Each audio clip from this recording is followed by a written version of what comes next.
We'll just look for your ID, sir. as a requirement and rising fuel cost. With increasing Manufacturing industry in Asia comprises about 20 to 60% of GDP. That's the range. Asia contributes about 2/3 of manufacturing exports of developing countries. This emphasizes the importance of manufacturing as a driver of development in Asia and in countries in general. The fundamental issue for Asia is how to sustain rapid economic growth with increasing population and rapidly increasing resource scarcity. Therefore, Asia cannot afford to ignore the issue of sustainability and green industry as a powerful instrument to support this transition. to join for this. We are convinced that based on the Asian model, you cannot fight poverty or reduce poverty without creating wealth. To move a man from $1 a day to $2 a day or $3 a day, that individual is still poor. You will just be managing poverty. To really reduce poverty in the long term, you must restructure economies.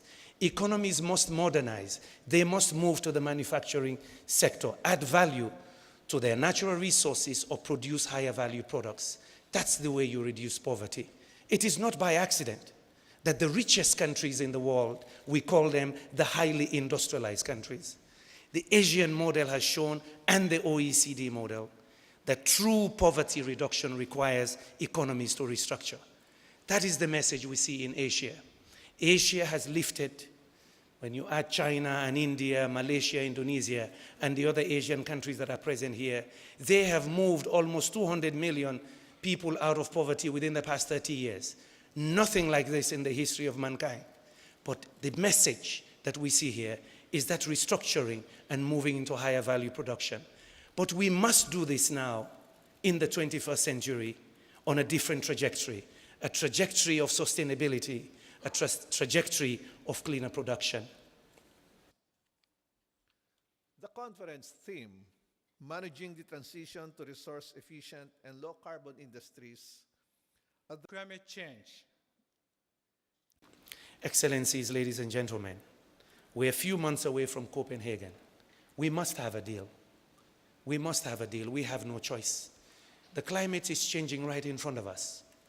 The ministers and I were discussing in the holding rooms all the different examples we see in our countries about the different ways our weather and our climate is changing in our countries.